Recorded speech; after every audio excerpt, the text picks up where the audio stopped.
apakah kita bangsa yang beradab ataukah bangsa-bangsa yang biadab? Rupanya kita mulai menjurus ini. Kasus yang lagi seksi, lagi trending ini. Iya.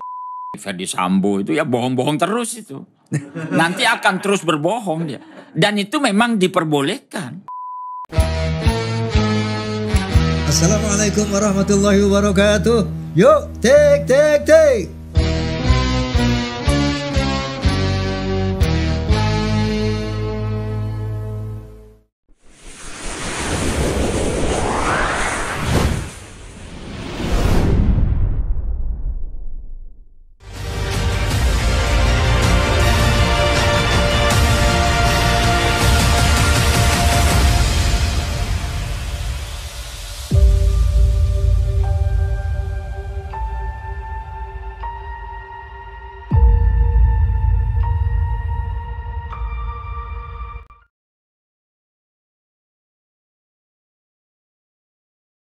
Assalamualaikum warahmatullahi wabarakatuh.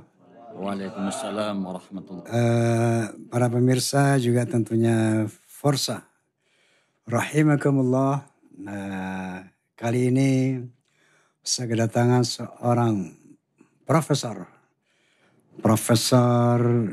di bidang ilmu pidana dan kriminologi. Beliau kebetulan juga seorang sahabat saya. Saya berteman sejak muda dulu. Kita sambut Profesor Salahuddin. Assalamualaikum Prof. Waalaikumsalam Bang Haji. Sehat selalu. Alhamdulillah. Alhamdulillah. Ini dari Surabaya sengaja datang ke sini pemirsa. Untuk temu kangen ceritanya.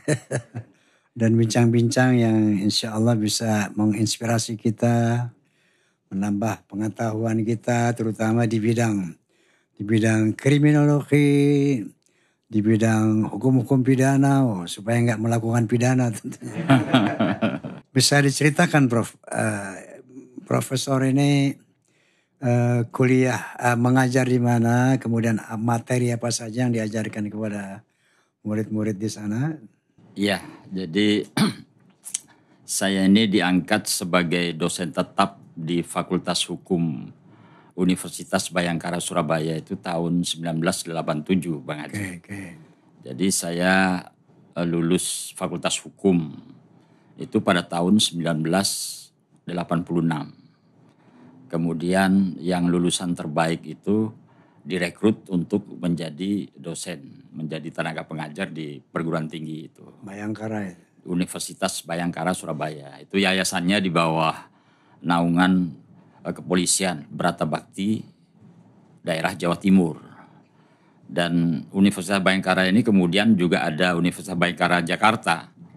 Semua itu yayasannya adalah Yayasan Kepolisian Brata Bakti Pusat. Ya kebetulan begini pemirsa, jadi lagi rame-rame soal polisi ini lagi jadi bintang. Artinya lagi jadi pembahasan nasional seksi. Makanya saya undang Prof. Salahuddin ini berkaitan dengan yang lagi viral sekarang. Yaitu institusi negara yang kita cintai yang sangat vital tentunya di dalam berbangsa bernegara ini, kepolisian. Prof, ini kan KUHP, Kitab Undang-Undang Hukum Pidana. Itu konon kan produk kolonial Belanda. Betul. Kalau saya nggak salah dulu saya pernah baca juga waktu masih sekolah. Itu digunakan kurang lebih 100 tahun yang lalu sampai sekarang. Betul. Dulu di mana diberlakukan hanya untuk Jawa, Madura. Kan berapa tahun 1958. Baru diperlakukan untuk seluruh negara Indonesia. Betul. Nah yang saya ingin tanya kepada Prof bahwa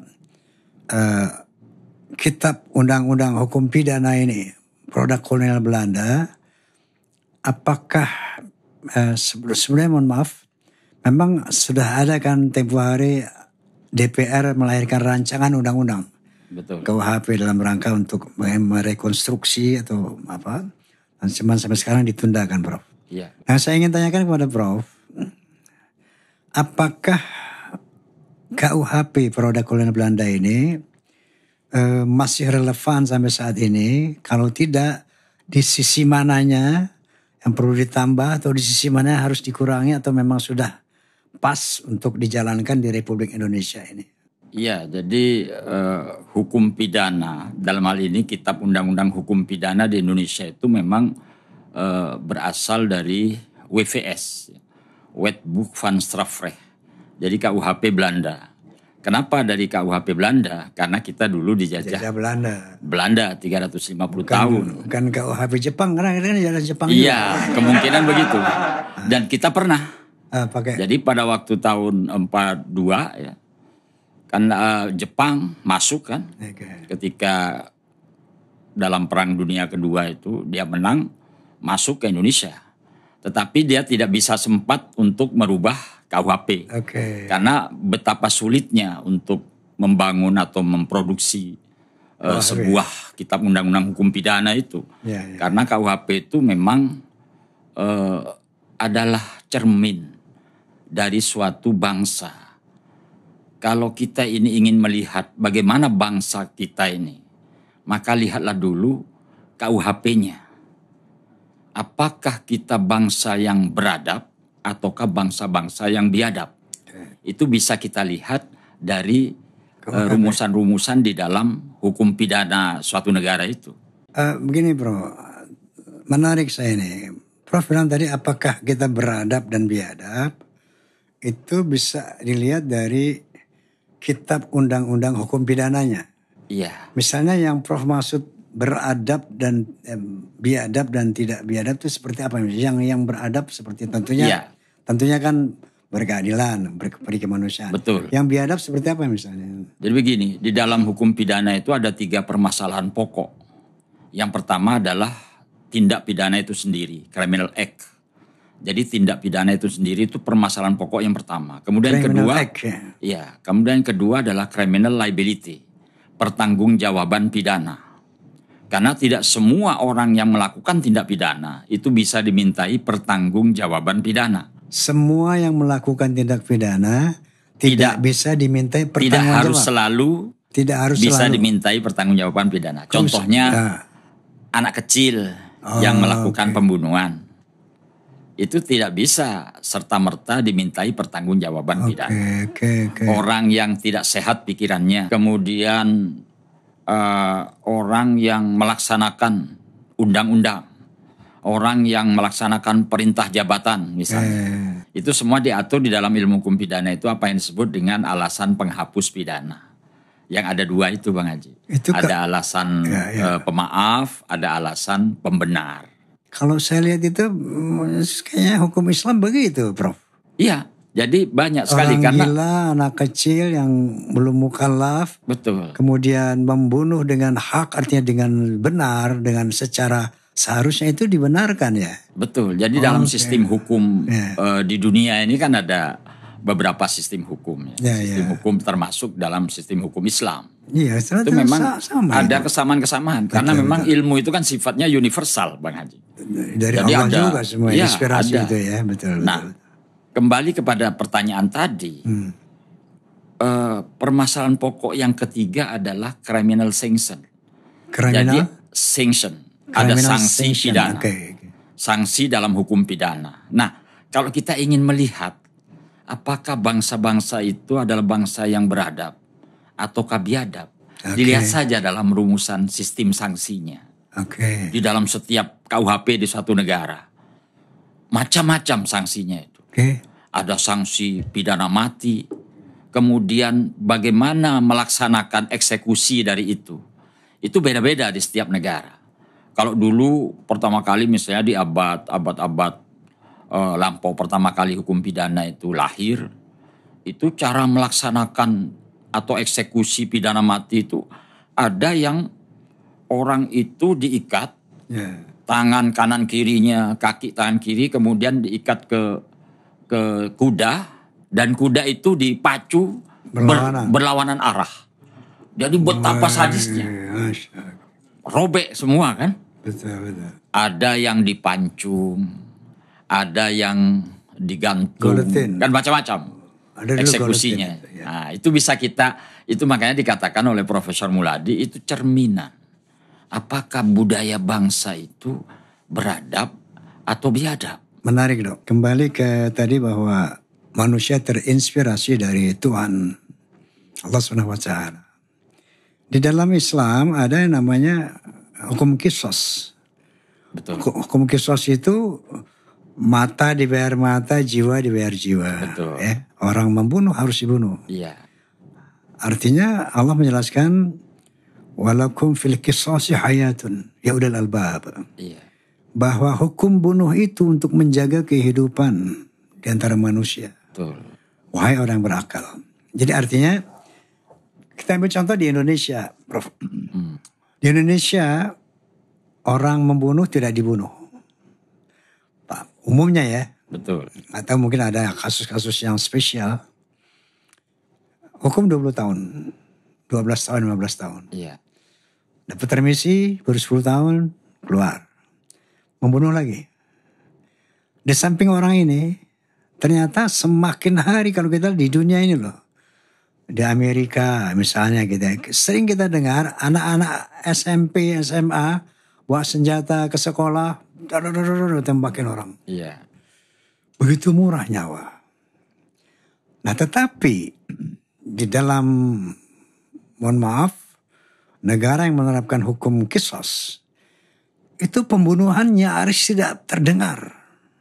Berarti hukum bunuh itu sangat efektif untuk memberikan efek jera kepada manusia.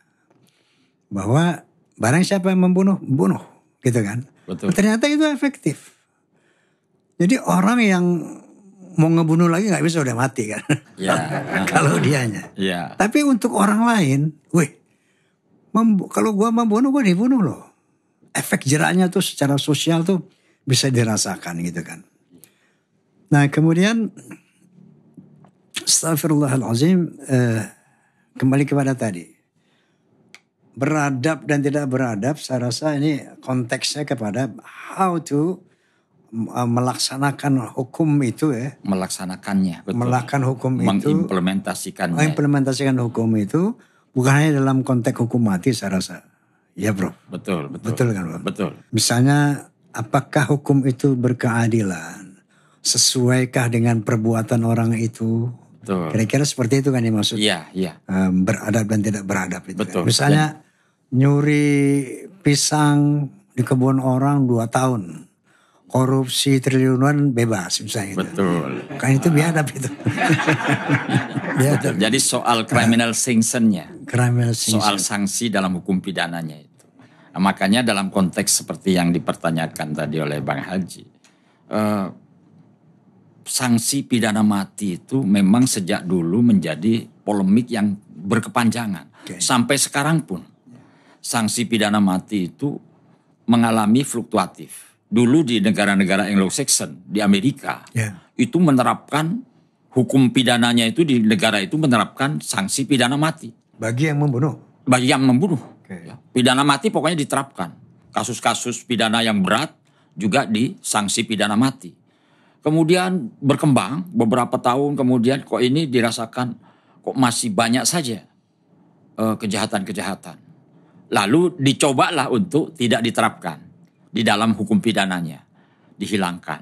Sampai pada di negara-negara kontinental, di Belanda tempat asal hukum pidana kita ini mengadopsi, itu juga menghapus sanksi pidana mati. Tetapi di Indonesia itu sampai sekarang tetap sanksi pidana mati itu dipertahankan. Karena dianggap bahwa sanksi pidana mati itu, dan juga bagi saya sendiri selaku akademisi hukum pidana, saya adalah orang yang turut mempertahankan adanya sanksi pidana mati. Karena sanksi pidana mati menurut saya itu adalah dari Tuhan, dari Allah. Barang siapa yang tidak melaksanakannya atau menentang, maka dia berarti menentang ketentuan Allah. Karena yaitu tadi dikatakan Bang Haji, dari hukum pidana mati inilah sebenarnya melindungi kehidupan bagi seluruhnya, manusia, seluruh umat manusia. Makanya sampai sekarang RUU KUHP kita itu tetap tetap mencantumkan sanksi Hukuman mati. pidana mati. Meskipun itu adalah dikatakan sebagai sanksi istimewa. Sanksi pidana, katakanlah sanksi pidana istimewa lah, khusus. Dan pelaksanaannya itu, eksekusinya itu sangat dibuat Beradab. ketat. Beradab dan ketat. Misalnya orang itu diberi kesempatan apa, kalau dia memang sudah bertobat, taubatan nasuha lah. Ya, ya. Itu juga akan dikurangi menjadi sanksi pidana seumur hidup misalnya. Atau sampai pada sanksi pidana 20 tahun penjara. Itu dilihat memang. Oke. Dan ini pun saya kira juga mengadopsi ya, dalam arti mengadopsi dari hukum Tuhan, hukum Allah tentang pidana mati itu, kisos itu. Ya, bahkan Karena ada pemaafan kan di situ. betul. Ada Bahkan pemaafan. di dalam hukum Islam itu pidana mati, pidana bisa jadi perdata. Oh, bisa. Ya, artinya bisa. Jadi kalau yang ahli warisnya merelakan, bayar Iya, itu. membayar fidyah, Iya. membayar Diet diet. denda lah. denda. Seberapa gitu. Betul. Sama dengan di Oke, negara-negara yang sistem hukumnya Anglo-Saxon. Itu ada ada pemaafan hakim. Jadi kalau seseorang memang benar-benar itu adalah dia bertobat, ya, kapok beneran, itu hakim akan menilai, akan memberikan pemaafan. Dan itu juga diterapkan Bang Haji di Indonesia. Oke. Ketika ada seorang nenek yang mencuri di pohon, Ya, di buah pisang apa lagi. ya, itu kemudian hakimnya, rupanya hakim ini memang beradab ya. Jadi memang hakim beda lah ya. Memang tidak semua hakim itu seperti yang umumnya dikatakan itu hubungi aku kalau ingin menang. Gitu. Tapi juga ada hakim yang baik Bang Haji. Banyak yang baik. Ketika dia memutus sang ibu yang mencuri tadi itu didenda dengan 2.500 kalau tidak salah waktu itu. Setelah mengumumkan demikian, lalu sang hakim itu berbicara. Sekarang saya mengumumkan atas nama keadilan, katanya. Ibu ini hidup sebatang kara di hutan ini, tidak ada yang menanggung hidupnya.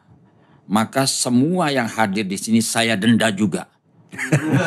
Untuk akhirnya hakimnya, dimulai dari hakimnya melepaskan, mengambil ini topi, menyumbangkan hakimnya itu.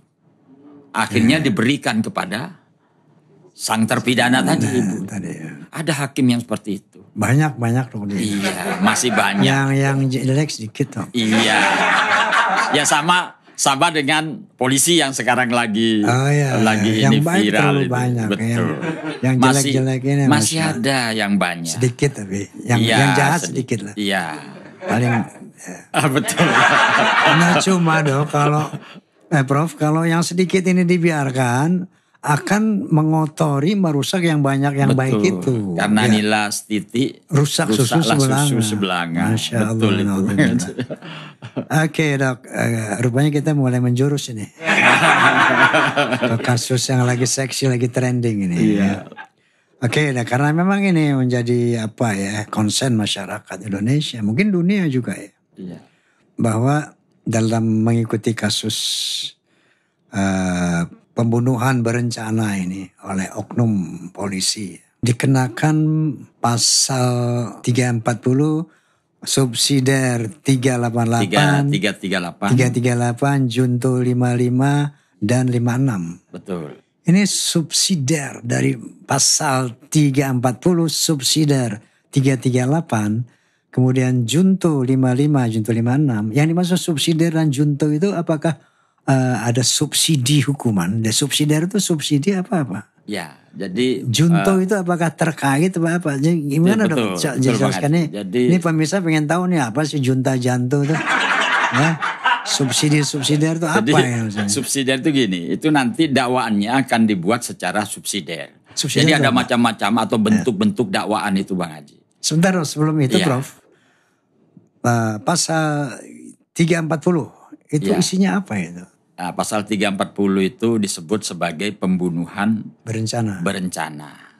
Yang sesungguhnya itu konsepnya adalah pembunuhan yang dipikirkan terlebih dahulu. Pembunuhan yang difikirkan. Yang difikirkan terlebih dahulu. Bukan spontan gitu ya? Bukan spontan. Kalau yang 338 itu pembunuhan spontan. Oke. Nah, jadi mengistilahkannya di Indonesia itu pembunuhan berencana. Itu ada konsepnya yang harus dipenuhi. Kalau perbuatan seseorang itu masuk pada kategori tindak pidana pembunuhan berencana. Jadi ada konsep-konsep syarat-syarat maksud saya yang harus dipenuhi. Prof bilang pembunuhan berencana adalah pembunuhan yang difikirkan lebih dulu. Betul. Misalnya begini, Prof. Saya misalnya ya ditabrak. Atau jangan saya deh, saya nggak mau ditabrak. Misalnya ada orang ditabrak motor. Iya. Ya. Terus motor, terus itu motor lari. Wah, gue bunuh juga nih, dia kejar tuh motor. Iya. Sampai itu berencana nggak? Nah, itu masuk pada spontanitas. 338 ya? Iya. Kalau misalnya dipikirkan tapi kan dulu. Dipikirkan dulu, gue bunuh juga. Nah, ada jedanya. Jadi ada waktu yang sedemikian rupa yang harus menjadi penghitungan dari hakim nanti di dalam memutus. Misalnya orang yang sudah pusing atau punya dendam 20 tahun misalnya. Tapi gak pernah jumpa. Ketika jumpa terus timbul niat untuk membunuh itu. Seketika dibunuh. Nah, itu bukan pembunuhan berencana. Meskipun dia dendamnya sudah 20 tahun. Okay. Difikirkan terlebih dahulu itu memang ada pikiran yang dengan tenang. Ya bagaimana saya mau membunuh caranya ini nanti misalnya. Bagaimana? Iya, termasuk caranya. Maka di situ ada rencana-rencana. Seperti yang kasusnya FS ini. Ya. Itu direncanakan. Oh misalnya ada dugaan. Oh ini kok kenapa istri saya dibeginikan. Ya. Tidak langsung dia. Okay. Tidak marah langsung. Marahnya ditunda dulu, dipendam. Marahnya dipendam. Gitu ya? Iya. Nah, di situ masuk pada kategori tindak pidana pembunuhan berencana. 340 KUHP. 338. Nah, subsidiar kalau suatu sangkaan atau dakwaan itu dibuat secara subsidiar, nah berarti itu pasti ada yang primer. Primernya ini 340. Oke. Nah, nanti ini harus dibuktikan terlebih dahulu. Oke. Di pengadilan nanti. Oke. 340 ini yang harus dibuktikan lebih dahulu. Oke. Ketika ini tidak terbukti, masuk 338. Baru 338-nya dibuktikan. Oke. Nah, ketika 340-nya terbukti, maka 338 tidak perlu dibuktikan lagi. Oke. Itu namanya subsidiar. Subsidiar. Kalau junto, maksudnya junto itu ada hubungannya. Artinya kalau dijuntukan pada pasal 55, berarti di sini ada penyertaan. Ada deelneming bahasa Belandanya. Join kira-kira gitu ya bahasa Inggrisnya. Ya, ada pelaku penyerta. Itu pelakunya lebih dari satu. Jadi entah dua, entah tiga, sampai beberapa. Itu pasti dijuntukan pada pasal 55 dan KUHP. 56. Entah ke ayat 1 ke 2 atau ayat 1 ke 1 KUHP. Nah itu beda-beda nanti itu. 55 ayat 1 ke 1 KUHP, ada 55 ayat 1 ke 2 KUHP. Nah itu di situ ada ajaran umum tentang turut serta yang digagas oleh Profesor von Feuerbach, pakar hukum pidana Jerman pada abad 17 itu. Jadi dulu abad 17 itu hukum pidana kita ini tidak pernah mempersoalkan berapa orang yang melakukan tindak pidana. Yang penting ada yang bertanggung jawab. Dulu itu begitu. Belum ada pemikiran tentang deelneming ini, tentang penyertaan. Kemudian sang pakar hukum pidana Jerman ini, Profesor von Feuerbach ini berpikir, wah ini dirasakan tidak adil. Karena tindak pidana ini dilakukan oleh beberapa orang. Kok yang dipidana, yang bertanggung jawab hanya satu orang. Maka dia membuat ajaran umum, doktrin tentang turut serta itu, penyertaan yang disebut deelneming. Junto 55. Itu 55. Kalau 56, ini sebenarnya ajaran umum turut serta juga. Tetapi dinormatifkan ke dalam pasal 56 yang disebut dengan pembantuan. Jadi ada seseorang yang membantu melakukan tindak pidana itu. Oke, pemirsa dicatat nih ini belajar hukum nih. Ini satu SKS nih deh. Ya. Kita sekarang ini mencoba ya sedikit banyak mengerti lah tentang apa sih pidana, apa sih kriminolog ya. Oke, Prof, kita di dalam kasus FS ini ada mendengar obstruction of justice, penghilangan barang bukti, perusakan barang bukti dan sebagainya. Apakah obstruction of justice ini itu masuk 338 membantu hukuman mereka melakukan tindak pidana itu. Membantu melakukan tindak pidana atau betul. Bagaimana, obstruction of justice ini ada pasal tersendiri, Bang Haji. Jadi dalam suatu hukum pidana itu juga ada ketentuan-ketentuan atau rumusan delik yang disebut dengan obstruction of justice. Ada pasal-pasalnya, misalnya menghilangkan barang bukti, mengaburkan, menghilangkan barang bukti, betul, mengaburkan, menghapus dan macam-macam. Itu memang diatur secara tersendiri dari pasal tersendiri di dalam KUHP. Pasal berapa itu? Misalnya ada pasal 221 gitu. Okay. Itu ada pasal 3 berapa gitu. Itu ada pasal sendiri yang memang khusus diperlakukan kepada mereka yang melakukan tindak pidana yang sebenarnya itu akan menghilangkan barang bukti, menghalang-halangi pengusutan terhadap tindak pidana itu. Itu masuk pada bagian obstruction of justice. Contoh begini, Dok. Iya. Misalnya nih, ada seorang perampok. Iya. Kita tahu dia merampok atau mencuri, kita tahu dia mencuri. Tapi dia mau berlindung di rumah kita. Oke, kamu sembunyi sini. Polisi nanti saya bilang nggak ada. Itu termasuk obstruction of justice. Itu masuk itu. Masuk ya? Ada pasalnya. Oke, jadi menyembunyikan. Jangan suka ngumpetin orang bersalah. Menyembunyikan obstruction pelaku. Of justice. Menyembunyikan pelaku itu ada. Obstruction of justice. Masuk, ya? Itu ada pasal tersendiri. Okay. Beda pula dengan 56, Bang Kaul.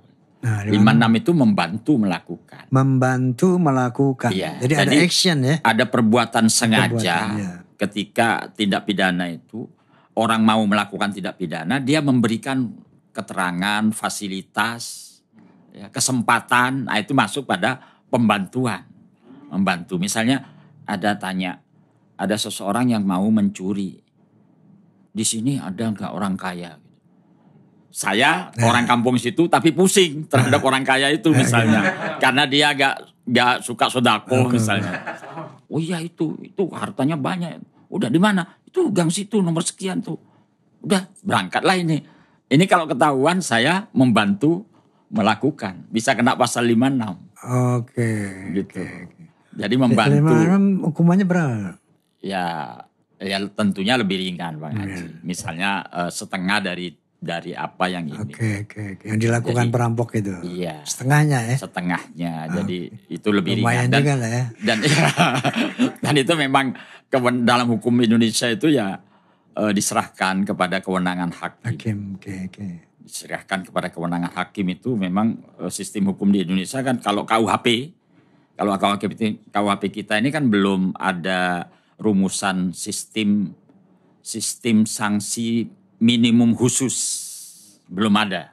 Belum ada. Kecuali peraturan perundang-undangan pidana di luar KUHP yang sekarang banyak. Nah, kalau KUHP sendiri belum menganut sistem pidana minimum khusus. Ini Prof, saya panggil dok terus ya. Profesor sama dokter sama Profesor Dokter. Betul, Profesor Dokter. Prof, rancangan undang-undang hukum pidana yang kemarin di demo itu kan. Di antaranya kan ada pasal karet penghinaan terhadap presiden dan wakil presiden yang di demo itu. Saya dengar Prof ikut di dalam merumuskan itu apa bagaimana? Ya, saya ada beberapa kali diminta oleh DPR untuk membahas dari aspek sistem sanksinya. Mengenai suatu RUU perundang-undangan pidana di luar KUHP. Kalau yang RUU KUHP ini saya sejak tahun 2006 Waktu itu diajak oleh Profesor Muladi. Oke. Kemudian tahun 2016 saya diundang DPR bersama 17 guru besar hukum pidana untuk yaitu hearing dengan anggota DPR dalam pembahasan RUU KUHP nasional kita itu. Oke, Yang dalam sampai sekarang masih ditunda ya. Belum disahkan, ditunda-tunda dulu. Kira-kira apa yang pasal-pasal yang kontroversial di dalam RUU KUHP ini, Prof, yang sekarang yang terakhir ini penghinaan presiden dan wakil presiden. Betul. Yang kontroversial sekarang itu yang ini soal demokratisasi. Jadi penghinaan kepada presiden, kepada pemerintah, kepada pejabat itu dianggap padahal pidana. Ini sesungguhnya ini khususnya pada penghinaan presiden itu sudah dihapus oleh putusan Mahkamah Konstitusi gitu. Tapi kemudian kok ada lagi, muncul lagi di konsep RUU KUHP nasional. Oke, baik Prof. Saya ingin sedikit berpendapat gitu ya. Kalau mengkritisi dan menghina itu kan batasnya jelas sekali. Iya. Kalau menghina itu memang Allah sendiri melarang. Ya. Betul. Bahwa tidak boleh menghina. Itu haram hukumnya dalam hukum Allah. Iya. Jadi kira-kira artinya jangan kamu menghina satu kaum. Sangat boleh jadi yang kamu hina itu lebih baik gitu kan. Artinya larangan Allah itu haram. Menghina tidak boleh. Tapi mengkritisi secara konstruktif itu justru dianjurkan. Betul. Dalam rangka watawasabil haq, watawasabil sabr. Apatah tidak bisa dok dijelaskan. Menghina ini loh. Artinya batasan-batasan menghina tuh ini. Mengkritisi ini. Karena menjadi clear. Betul. Kan yang dikhawatirkan masyarakat ini. Ketiga ini menjadi pasal karet. Betul. Mengkritisi itu dianggap menghina. Iya. Makanya banyak orang menolak begitu kan. Betul. Nah menjadilah pasal karet. Seandainya ditegaskan. Menghina itu ini loh. Bla bla bla bla. Menghina misalnya. Menyebut nama binatang misalnya. Iya. Menghina personal attack lah. Menyebut nama binatang. Apa segala macam ditimpakan kepada apa. Kemudian menyebut secara fisik. Apa segala macam. Tapi ketika dia mengkritisi kinerja, ini kan bukan menghina. Betul, betul. Nah, kenapa nggak dibuat seterang itu aja dok, Prof, sehingga tidak terjadi kontroversi itu? Sebenarnya sudah dibuat sedemikian rupa Bang Haji. Dalam rumusan delik itu ya. Penghinaan itu jelas sebenarnya. Dari aspek rumusannya jelas. Kemudian perbedaan antara penghinaan dengan mengkritik itu sebenarnya sudah tegas di situ. Okay. Hanya pengamatan saya ini di dalam prakteknya penegakan hukumnya inilah yang banyak sekali tidak memahami dengan baik dan benar soal penalaran hukum dan logika hukum serta tidak menggunakan ethics in criminal justice. Okay. Etika dalam peradilan pidana. Ini yang akhirnya membuat masyarakat bahwa rumusan delik ini kalau sampai ini tetap diadakan, dimasukkan di dalam RUU KUHP, pasti akan menjadi pasal karet itu. Okay. Yang orang awam bilang itu pasal karet karena nanti akan dilaksanakan sesuai dengan kepentingan-kepentingan yang menegakkan hukum itu. Okay. Jadi sebenarnya problemnya bukan pada rumusan deliknya, karena itu sudah tegas antara menghina dengan mengkritik. Nah ini sudah tegas sebenarnya. Sudah jelas. Secara keilmuan jelas. Hanya saja di dalam praktek itu banyak sekali ya masyarakat yang mengkritik itu kemudian juga di situ ada unsur-unsur menghina. Penegak hukumnya pun kemudian tidak paham betul juga soal penalaran. Ya seperti yang kita lagi viral sekarang ini. Motif itu. Motif ini mengapa sih kok tidak dimunculkan, tidak ditemukan, masih katakanlah masih terjadi perbedaan asumsi. Ada yang pelecehan seksual, ada yang karena macam-macam. Sehingga asumsi-asumsi masyarakat ini sendiri-sendiri membangun asumsi ini. Padahal hukum pidana tidak boleh berasumsi. Ya. Hukum pidana bicara bukti. Kenapa motif tidak ditemukan? Dalam pandangan saya, pengamatan saya itu, karena di dalam menegakkan hukum itu aparatnya ini, ya mohon maaf ya, kurang memahami secara baik dan benar penalaran hukum, logika hukum, dan etika dalam peradilan pidana. Karena hukum pidana itu di dalam menegakkannya itu harus dipandu oleh etika, Bang Haji. Sebab tanpa etika, hukum pidana ini tak ubahnya seperti kekerasan yang diformalkan oleh negara. Itulah etika, betapa pentingnya. Dalam praktek itu etika sering diabaikan. Etika sebagai ilmu. Dan itu diajarkan Bang Haji, 1 semester itu. Di semester 2. Penalaran hukum, logika hukum, etika dalam peradilan pidana itu 1 semester semua. Nah mungkin ya mungkin ya pada waktu kuliah mungkin nggak masuk atau apa, sakit perut. Sehingga dia di dalam melaksanakan itu tidak baik dan tidak benar. Seperti yang dikatakan Profesor Andi Hamzah ya. Guru besar saya juga, beliau itu adalah guru besar di bidang hukum pidana yang sudah sepuh, yang masih ada. Profesor Dr. Andi Hamzah. Sering banyak memaknakan para penegak hukum itu. Apa sih justice kolaborator itu? Terus apa bedanya dengan saksi mahkota? Itu diterapkannya salah-salah Bang Haji. Tidak sesuai dengan konsep. Justice kolaborator kan bekerja sama untuk menegakkan hukum. Iya, itu kan diadopsi dari sistem hukum and law section. Di Amerika sana justice kolaborator. Whistle blower itu sama gak sama justice kolaborator? Iya, sama itu. Sama. Tapi beda dengan saksi mahkota. Yang sering dikatakan kunci, ada saksi kunci. Saksi mahkota itu sesungguhnya konsepnya itu ada beberapa orang yang melakukan tindak pidana. Tetapi di antara sekian orang itu ada yang perannya kecil sekali. Tapi dia tahu pasti bahwa tindak pidana itu begini. Dijadikan apa? Dia tahu pastilah ceritanya. Melihat, menyaksikan. Iya. Tapi dia perannya kecil sekali. Lalu penegak hukum ini memilih. Kamu tidak akan saya jadikan tersangka. Karena peranmu kecil. Tapi dengan catatan kamu bongkarlah. Yang kamu ketahui semua kamu harus jujur. Ketika dia menyatakan iya saya akan jujur mengatakan semuanya.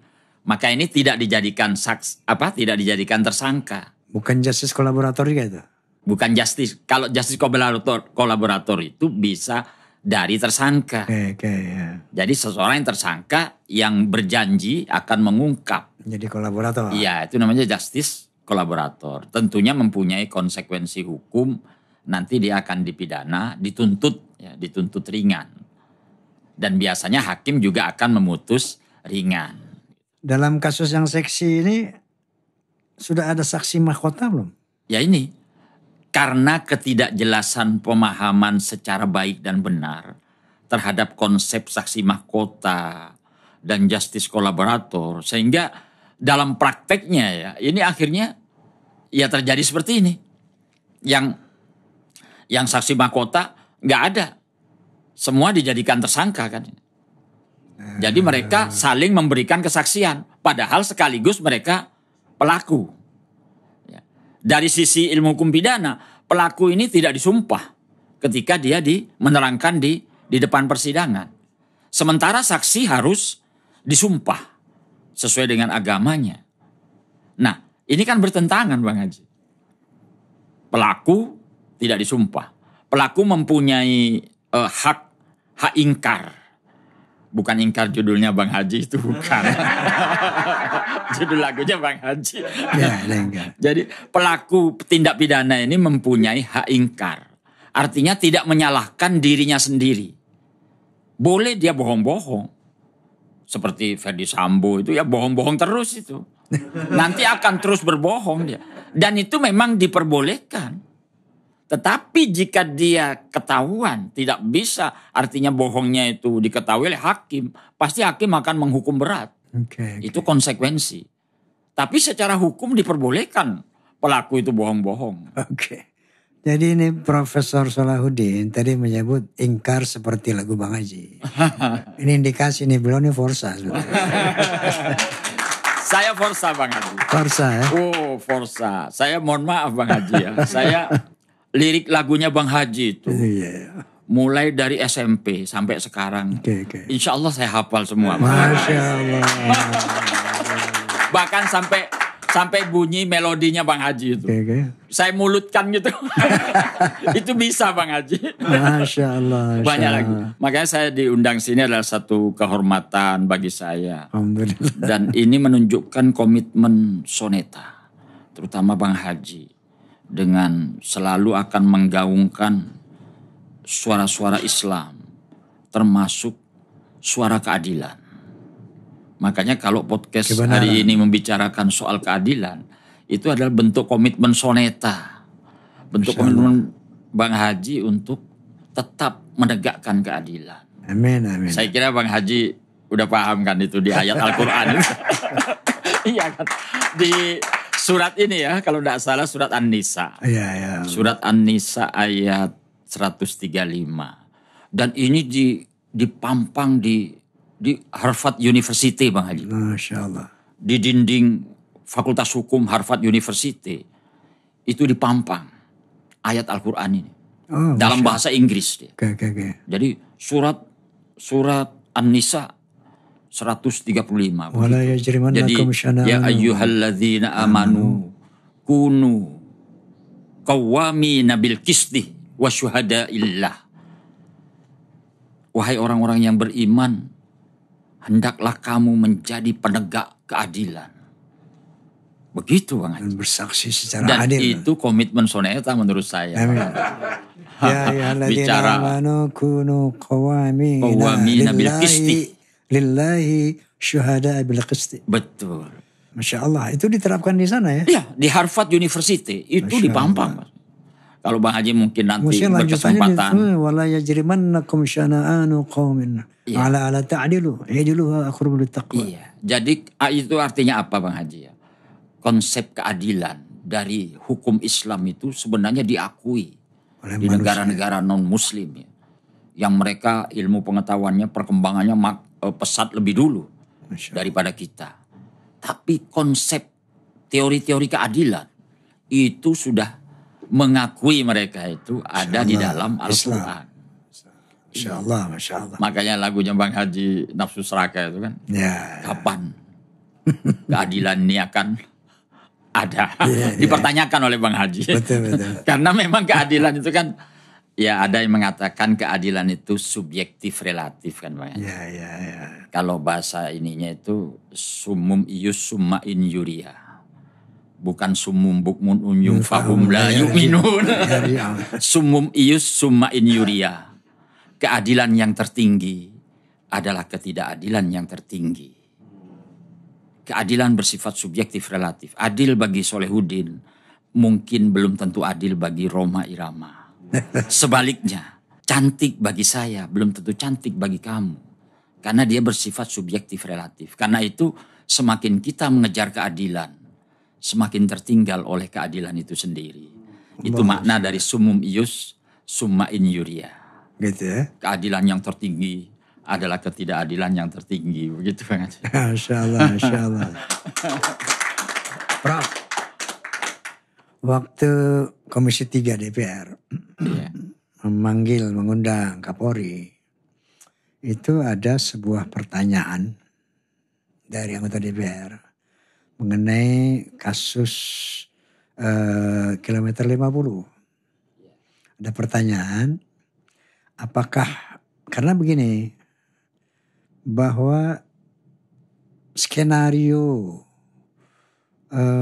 kemudian obstruction of justice itu persis sama dengan KM 50. Betul.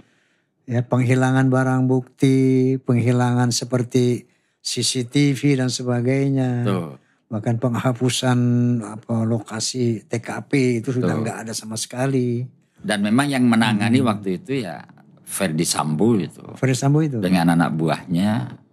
Oke, jadi ada pertanyaan apakah KM 50 bisa diungkap kembali. Lalu dengan dasar itu tadi, lalu Kapolri menjawab bahwa sejauh ada novum baru itu bisa diungkap. Nah menurut Prof bagaimana? Iya, jadi bisa saja semua tindak pidana ya, meskipun itu sudah diputus dan apalagi kemudian yang kemarin itu ada putusan dianggap putusan yang miring ya. Bebas ya, sepanjang ada bukti-bukti baru, novum yang bisa mendukung pembuktian terhadap terjadinya tindak pidana itu, ini bisa diusut kembali. Dalam hukum pidana begitu. Makanya ada juga istilah PK ya, peninjauan kembali.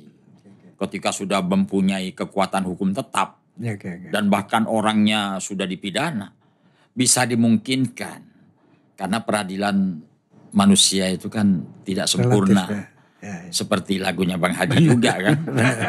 Keadilan oleh manusia terkadang penuh aniaya.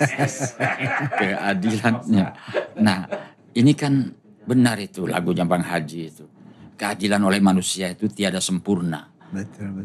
Terkadang penuh aniaya. Yang benar di penjara, yang salah tertawa. Betul. Jangan-jangan nanti ini yang di penjara bukan Ferdi Sambo. Bahkan itu difilmkan kan. Kalau tidak salah film Begadang ya Bang Haji ya. Jadi akibat itu salah satu negatifnya begadang kan. Begadang ada pembunuhan malam-malam. Malah Bang Haji yang dituduh. Akhirnya memunculkan lagu itu. Memang keadilan oleh manusia itu memang tidak sempurna. Karena itu hukum menyediakan peninjauan kembali Bang Haji. Asalkan ada novum tadi. Oke, Prof. Tadi Profesor mengatakan bahwa pelaku KM 50 yang menangani. Kalau demikian, saya ingat satu ayat Allah, Prof. Satu firman Allah. Ketika walamma nasu ma dzukiru bih fattahna alaihim abwaba kulli syai' hatta idza farihu bima utu akhadnahum baghtatan fa idza hum mubtalisun. Yang artinya ketika mereka telah mengabaikan, melupakan peringatan-peringatan dari Allah, bahkan kemudian dibukakan lagi pintu-pintu keberhasilan, dibukakan lagi kejayaan-kejayaan, diperluas lagi. Hatta idza farihu bima utu, sampai mereka merasa bangga, merasa aman, merasa nyaman dengan kekuasaannya, dengan keluar biasanya. Saat itulah Allah timpakan azab yang membuat mereka tidak berdaya. Nah, artinya ini buat pelajaran kita semua bahwa tadi Prof menyinggung jangan sewenang-wenang. Falamma nasu ma dzukiru bih fatahna 'alaihim abwaaba kulli syai' hatta idza farihu bima utu akhadnahum baghtatan fa idza hum mubtalisun. Jadi setiap peringatan, kalau kita berbuat zalim, Allah akan beri peringatan. Tapi kalau peringatan-peringatan itu kita abaikan, maka Allah tidak langsung menghukum. Fatahna 'alaihim abwaaba kulli syai', akan dibukakan lagi pintu-pintu keberhasilan. Hatta idza farihu bima utu akhadnahum baghtatan. Sehingga ketika mereka sudah merasa aman, nyaman dan tak tersentuh, untouchable, saat itulah Allah akan timpakan azab sehingga mereka tidak berdaya. Kira-kira itulah Prof kesimpulan pertemuan kita ini ya, bahwa kita berharap bahwa institusi Polri sebagai Kamtibmas, kemudian pengayom, pelindung masyarakat yang sekarang ini ternodai sejak lama mungkin ya, banyak keluhan-keluhan miring terhadap institusi ini. Mudah-mudahan dengan kasus ini ya, polisi yang memang satu organ vital dari kehidupan berbangsa bernegara ini bisa kembali menjadi fungsinya sebagai pengaman, pelindung, pengayom masyarakat, dan citranya dipulihkan kembali. Mudah-mudahan Kapolri, dan juga Presiden telah menitipkan amanah sehingga memulihkan kembali institusi polisi ini menjadi institusi yang betul-betul amanah, kredibel, dan amanlah bangsa ini. Ya, seandainya institusi penegak hukum semuanya ini betul-betul amanah, insya Allah negara ini damai, aman, gemah, ripah, loh jinawi. Kira-kira seperti itu. Barangkali closing statement, Dok. Jadi begini, antara menegakkan hukum dengan menggunakan hukum itu berbeda. Menegakkan hukum dan menggunakan hukum berbeda. Menggunakan hukum.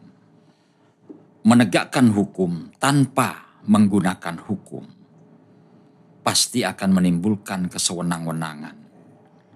Sebaliknya, menggunakan hukum tetapi tidak berniat menegakkan hukum pasti akan menimbulkan ketidakadilan, injustice.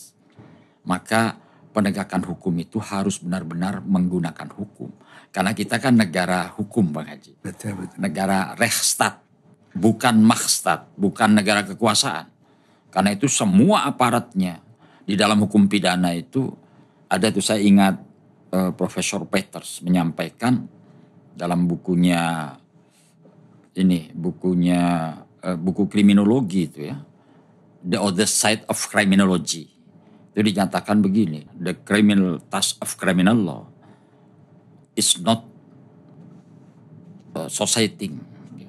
Jadi tugas yuridis hukum pidana itu bukan sekedar mengatur masyarakatnya, tetapi lebih mengatur pada penguasanya itu, penegak hukumnya. The criminal task of criminal law is not policing society, but policing the police.